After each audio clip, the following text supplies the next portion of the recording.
दोस्तों ऐसे क्वेश्चन को देखकर अक्सर स्टूडेंट इसको छोड़ देते हैं, जबकि ये क्वेश्चन इतना इजी है, इतना इजी है कि फूंक दीजिएगा तो उड़ जाएगा। कहेंगे क्या बोल रहे हैं सर? कह रहे हैं सही बोल रहे हैं भाई।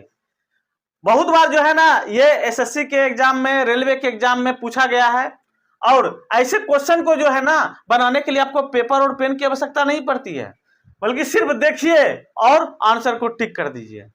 कहें कैसे? आइए देखते हैं कैसे। देखिए, अगर ऐसा क्वेश्चन हो, ठीक है, ये रूट दिया गया है, रूट दिया गया है, रूट दिया गया है, रूट दिया गया है, और एक चीज ध्यान में रखिए कि ऐसे क्वेश्चन में जो 11 और 5 जब जोड़िएगा तो कितना हो गया? 16 हो गया, 16। और 14 और 2 जोड़िएगा तो कितना हो जाएगा? 16 हो गया।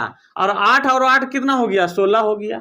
अगर रूट के अंदर का मान जोड़ने पर बराबर हो जाए, सब का बराबर हो, तो ऐसे कंडीशन में दी गई संख्या, क्या दी गई संख्या को आपस में गुना कर दीजिए। क्या कर दीजिए? गुना कर दीजिए। गुना करने पर 11 पचे 55 आया, हाँ ठीक है आया भैया। 14 दूना 28 आया, 28 आया, ठीक है।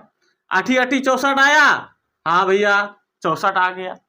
तो जिसका गुणनफल सबसे ज्यादा वह सबसे बड़ा, और जिसका गुणनफल सबसे छोटा वह सबसे छोटा। तो इसमें सबसे बड़ा कौन होगा? तो भैया 64 सबसे बड़ा है ना, दोनों का गुणनफल, तो हो जाएगा। अगर कहेगा इसका आंसर क्या होगा, तो ऑप्शन में दिया रहेगा √8 प्लस √8, तो ये हो जाएगा आपका सबसे बड़ा। कहेगा सबसे छोटा, तो यहाँ 55, यहाँ 28, 64, ये सबसे छोटा, तो यहाँ सबसे छोटा क्या हो जाएगा? √14 प्लस √2। देखिए कितना एकदम इजी वे से बन गया।